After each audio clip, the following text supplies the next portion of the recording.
really live on compliments. Matter of fact, it has a way of distracting me. And a whole lot of other musicians and artists that are out there today, they hear all these compliments. What if the greatest guitarist of all time was betrayed by the world he set ablaze? Jimi Hendrix, a Seattle kid with a broom for a guitar, turned rock upside down, only to face a storm of setups, secrets, and shadows that threatened to silence him forever. Over 50 years after his final note, Washington State's dropping a bombshell that's got legends like Buddy Guy stepping out of retirement and fans across America buzzing. Was Jimmy's meteoric rise cursed by the very fame he chased? From abandoned cars to Woodstock's iconic stage, his journey's packed with twists you won't believe. Hidden claims, legal battles, and a mysterious end. Something doesn't add up. Buckle up for a wild ride through Jimmy's world, where every chord hides a truth. Can you handle what's coming? Fast forward to 17, and Jimmy ditched Garfield High School, chasing music like it was oxygen. He gigged with local outfits like the Rocking Kings and Velvetones. No steady cash, sometimes crashing in abandoned cars. But he soaked up every trick he could. Butch Snipes played guitar with his teeth, and Jimmy turned it into his signature. Then in 1961, at 19, a joyride in a stolen car landed him in jail for a week. The choice? Prison or the Army? He picked the 101st Airborne Division, those screaming eagles from D-Day fame, and kicked off basic training in California, hitting Fort Campbell, Kentucky, by August. Army life chafed. He hated the rules, the rigidity, but his Red Dane electro guitar, Betty Jean, kept him sane. There he linked up with Billy Cox, a bassist with soul, and they birthed the King Casuals, jamming around the bass and beyond. Just 13 months in, an ankle injury from his 26th parachute jump cut his stint short in 1962. Officially, it was physical limits. Whispers said he flunked drills and skipped shifts. Either way, he snagged an honorable discharge and bolted to Clarksville, Tennessee with Cox, keeping the King Casuals alive in gritty little clubs. That's where Jimmy's upside-down, left-handed guitar wizardry took root, behind the head riffs, teeth-plucking stunts. Because down there, you either dazzled or disappeared. By 1964, Jimmy was done playing second fiddle on the Chitlin circuit. Rough venues, scraps for pay, sometimes just a meal. He craved control, so he split for Harlem's Hotel Teresa, crashing with lithophane Faye Prygon, his rockin' muse. The Allen twins, Harlem music royalty, opened doors and Jimmy started hustling. Small gigs, sit-ins, anything to get noticed. Then, boom. February 1964, he stormed the Apollo Theater's amateur night and took first place, a neon sign he could command a stage solo. That win hooked him up with Ronnie Ely via the Joe Tex Band, landing him a guitarist spot with the Ely brothers. March brought his first studio cut, Testify, no chart topper but a spark. He toured with them through 64, laying down licks on Don Covey's Mercy Mercy, number 35 on Billboard. But the same old set list wore him thin, and he bounced by October.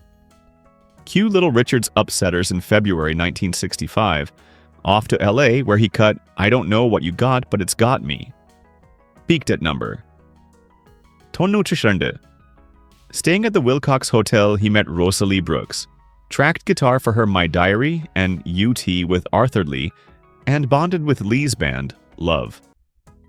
July 1965, his TV debut on Nashville's Night Train, a star rising, raw, and relentless. On September 24th, 1966, with a guitar, a few bucks, and a dream bigger than the Atlantic. Back in Greenwich Village, he was Jimmy James wowing Cafe Wah crowds with his Blue Flames. But one night, ex-Animals bassist Chaz Chandler caught his set and saw a supernova. 12 days later, the Jimi Hendrix experience is born. Can you feel the electricity? Chaz pulls in Noel Redding, a bassist with a bluesy edge and wild hair, and Mitch Mitchell, a drummer fresh off a split with Georgie Fame, bonding with Jimmy over R&B grooves. They're a trio ready to rewrite rock history, but Jimmy's got no cash, no fame, just raw talent. His early days? A far cry from luxury. Seattle's rough streets, a broken ukulele, sleeping in abandoned cars. Now he's in London, crashing at Ringo Starr's Montague Square flat with girlfriend Kathy Etchingham, Chaz, and crew, playing elite clubs like Scotch of St. James, where Beatles and Stones hold court. This is Jimmy's moment to shine, or crash. London's buzzing, and Jimmy's not just playing, he's stealing souls. October 1st, 1966. He crashes a Cream gig at London Polytechnic, begs to jam, and rips into Howlin' Wolf's Killing Floor. Eric Clapton, cigarette in hand, is floored, muttering to Chaz, "You didn't warn me he was that good." By mid-November, Bag O' Nails is packed with Paul McCartney, Mick Jagger, Jeff Beck, rock royalty swearing in awe as Jimmy's upside-down Stratocaster wails. But rewind to 65.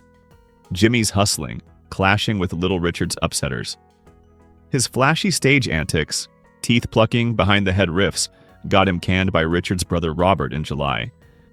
That same month, he signs with Sue Records' Juggy Murray and Copa Management, then rejoins the Ely Brothers for Move Over and Let Me Dance. Later, he's with Curtis Knight Squires, cutting How Would You Feel and inking a messy 3-year deal with Ed Chalpin that'll haunt him later. He gigs with Joey D, King Curtis, Ray Sharp's Help Me, even pens instrumentals Hornet's Nest and Knock Yourself Out in 66. But the R&B grinds too tight. He bolts to Greenwich Village, forms Jimmy James and the Blue Flames with Randy California, and hones his sound at Cafe Wah. That's the Jimmy who lands in London, ready to explode. Think Jimmy's got it easy now? Not a chance. Studio sessions are a battleground. October 23rd, 1966. They cut Hey Joe at Delane Lee Studios, but Jimmy's Marshall amps blow the gear, and he's shaky about his vocals. Chaz pushes him to write Stone Free for the B-side, recorded November 2nd, to cash in on publishing rights. Getting a deal's brutal, Track Records, a fresh label from The Who's managers, finally bites. Hey Joe drops December 16th, climbs to number 1, 6 in the UK fueled by TV spots on Ready Steady Go, and Top of the Pops. Jimmy's no longer a backup guitarist, he's a star, but money's still tight. His net worth in 66? Barely a few grand, scraped from gigs and early deals. Compare that to today's Jimi Hendrix estate, worth $175 million, raking in $6.6 million yearly from royalties, merch, and licensing. Real estate? He didn't own any then, but the estate now holds stakes in Seattle and London properties tied to his legacy, valued in the millions. Luxury cars? Jimmy dreamed of Corvettes. Today's estate could bankroll a fleet of Lamborghinis. Watches? He sported a simple Timex. Now his brand aligns with Rolex-level swagger. Private jets? None then, but his tours with the Experience screamed rockstar vibes. Jimi Hendrix is rewriting the rules of rock, and the world can't look away. May 12th, 1967. Are You Experience storms the UK charts, sitting pretty at number 1. 2 behind the Beatles' Sgt. Pepper for 33 weeks. Tracks like Red House drip with Jimmy's blues roots, but he's not thrilled with the UK cover art. Fast forward to August 23rd, and Reprise Records drops a psychedelic US version with Purple Haze and Hey Joe hitting number 1. 5 on Billboard for 106 weeks, 76 in the top 40. Underground FM radio eats it up, and a $20,000 promo push seals the deal. Rewind to 66, Jimmy's scraping by in Greenwich Village, a far cry from the Madison Square Garden paydays of 68, pulling $100,000 a show. His net worth then? A few thousand max. Now? The Hendrix estate's at $175 million with projections hitting $200 million by 2030, fueled by royalties and merch. Real estate? He owned none then. Today, his estate's tied to Seattle and London properties worth millions. Cars? He eyed Corvettes. The estate could bankroll Ferraris. Watches? A basic Timex in 66. Now his brand screams Patek Philippe vibes. Private jets? Tours were bus-bound, but today's estate could charter a Gulfstream. Jimmy's hustle was his wealth. Lesson 1: bet on your craft, but plan for the long game. October 16th, 1968, Jimmy's untouchable dropping Electric Ladyland, his first self-produced double album and only Billboard #1. Voodoo Child, Slight Return, and All Along the Watchtower redefine music. Bob Dylan himself says Jimmy unlocked secrets in Watchtower no one else saw. But cracks are showing. He parts ways with Chaz Chandler, craving total control. His perfectionism pushes him to play bass over Noel Redding, straining the experience. Back in '66, he was a hired gun for Little Richard. Now he's a global icon, but the pressure's crushing. Enter Electric Lady Studio, Jimmy and manager Michael Jeffrey by Greenwich Village's Old Generation Club, aiming to save the $300,000 Jimmy burns yearly on studio time. Architect John Storick designs a vibe with round windows, soft lights, and murals, but costs balloon to $1 million, and delays drag into 1970. June 15th, Jimmy jams there with Steve Winwood. August 25th it opens, but Jimmy's already in England, never seeing it finished. His vision outran his wallet. Lesson 2: big dreams need bigger budgets. Can you believe the chaos that follows? June 29th, 1969. The Experience plays its last gig at the Denver Pop Festival. Jimmy introduces Billy Cox, his army buddy, as the new bassist, blindsiding Noel Redding and Mitch Mitchell. The crowd's wild.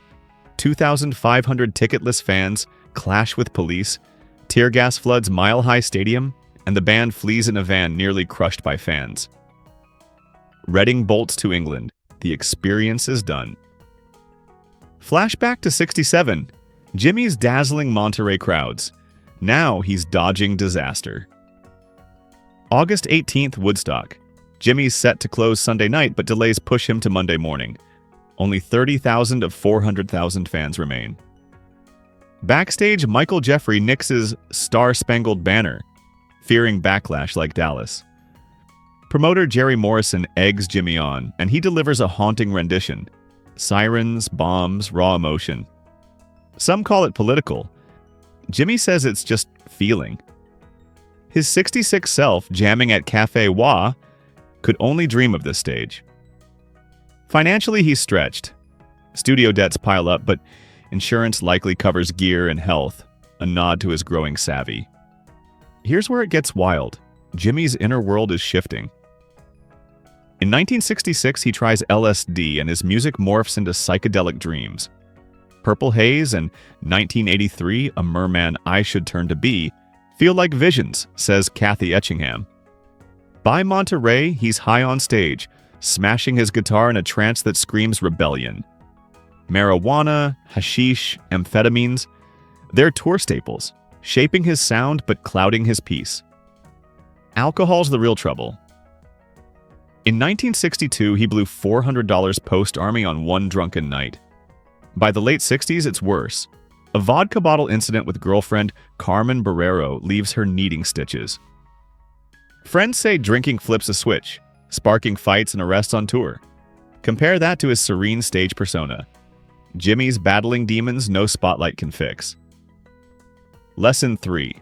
Success doesn't heal old wounds, it amplifies them. December 1969. Jimmy stands trial in Toronto, facing 2 counts of drug possession, each carrying up to 20 years. His bandmates, Noel Redding and Mitch Mitchell, later reveal they were tipped off about a setup the day before, convinced someone planted the heroin and hashish. Jimmy trades his wild curls for a suit, enduring 3 tense days in court. After 8 hours of jury deliberation, he's acquitted, flashing a peace sign outside and calling it the best Christmas present Canada ever gave me. But freedom doesn't equal peace. Flashback to '66. Jimmy's a Greenwich Village dreamer scraping by. Now he's a global star, but his net worth, barely $20,000 in 1970, pales against today's $175 million Hendrix estate, projected to hit $200 million by 2025 per Finance Monthly. Real estate? None then. Now, the estate holds Seattle and London properties worth millions. Cars? He lusted after Corvettes. Today's estate could buy a Rolls-Royce fleet. Watches? A humble Timex then. Now his brand vibes with Audemars Piguet. Private jets? Bus tours were his reality, but the estate could lease a Boeing. Lesson 1. Fame doesn't always mean fortune. Smart management builds wealth. September 3rd, 1970. Has Jimi hit his breaking point? Touring Europe, he lands in Gothenburg, Sweden, where Eva Sundquist drops a bombshell. Her son James, born January 5th, 1970, is Jimi's, conceived during his '69 Stockholm show. It's not the first claim, but it lands hard. Jimi's exhausted, battling flu-like symptoms and leaning heavily on substances. That night's concert is a mess, forgotten lyrics, aimless riffs, fans whispering he's lost it. Rewind to '67. He's stunning Monterey. Now he's unraveling. His business ventures, Electric Lady Studio, a $1 million dream with Michael Jeffrey, was meant to cut studio costs but drained his cash. No major deals or stakes beyond music then, but today, Experience Hendrix, LLC, led by sister Janie, owns his catalog, licensing deals, and merch, generating $6.6 million yearly. Insurance? Likely basic health and gear coverage in '70. Now the estate's got robust policies protecting music rights and assets. Lesson 2. Passion projects can sink you without a financial leash. The clock's ticking. Can Jimi outrun his demons? September 17th, 1970. He's with girlfriend Monica Danneman in London's Samarkand Hotel. They party late, return at 3 a.m., talk until 7 a.m., and crash. Jimi takes 9 Vesperax sleeping pills, 18 times the normal dose, later banned for its potency. He'd been sick, distrustful, feeling caged by the industry. At 27, he joins the tragic 27 Club with Janis Joplin, Jim Morrison, and Brian Jones. By 11:18 a.m., September 18th, an ambulance arrives. The scene's grim. Jimi's unresponsive, airways blocked, Monica mysteriously absent despite claiming she stayed. Paramedic Reggie Jones calls it one of his worst calls. At St. Mary Abbott's Hospital, doctors try everything, but Jimi's gone by 12:45 p.m. A 1992 investigation raises questions. Surgeon John Bannister notes red wine in Jimi's lungs, suggesting he choked, but toxicology shows minimal alcohol. Scotland Yard reopens the case in '93, interviews everyone, and closes it with no answers. From 64 Harlem gigs to Woodstock's anthem, Jimi's journey was a comet. Brilliant, brief, blazing. Fast forward to 2025, Jimi's ghost is rocking harder than ever. March 18th, Washington State awards him the Medal of Merit, its highest civilian honor at Olympia's capital. Governor Bob Ferguson, with Lieutenant Governor Denny Heck and Secretary of State Steve Hobbs, hands it to Jimi's family and the Museum of Pop Culture, home to a Hendrix exhibit. Ferguson hails him as a global game changer, his Seattle roots reshaping music. Back in '68, Jimi was blowing minds at Madison Square Garden. Now, his legacy's immortalized. The Experience Hendrix tour storms back after a 5-year hiatus, hitting the Chicago Theater on March 21st. Stars like Kenny Wayne Shepherd, Zakk Wylde, Eric Johnson, and Marcus King channel Jimi's spirit across 33 cities. The finale? April 12th at Atlanta's Fox Theater, where 88-year-old Buddy Guy, Jimi's own idol, emerges from retirement for a rare set. Guy recalls meeting Jimi in '68 New York, their bond instant. Financially, Jimi's estate thrives under Janie, unlike his '70s struggles with mismanagement. Lesson 3. Legacy endures when family guards it fiercely. What's the final twist in Jimi's saga? Posts on Xbuzz with his Dolby Atmos remixes. First rays of the new rising sun joins Electric Ladyland in immersive audio per @Jimi Hendrix. The Los Angeles Forum 69 concert drops on vinyl, and fans like it Latinegris trace his blues roots to grunge and metal. His estate's no fluke. Unlike '70s chaos, today's merch, royalties, and deals are locked tight. Jimi taught us to chase the sound in our soul, but his story screams, plan smart, trust few, and let your art outlive you. His guitar still wails. Will you answer the call?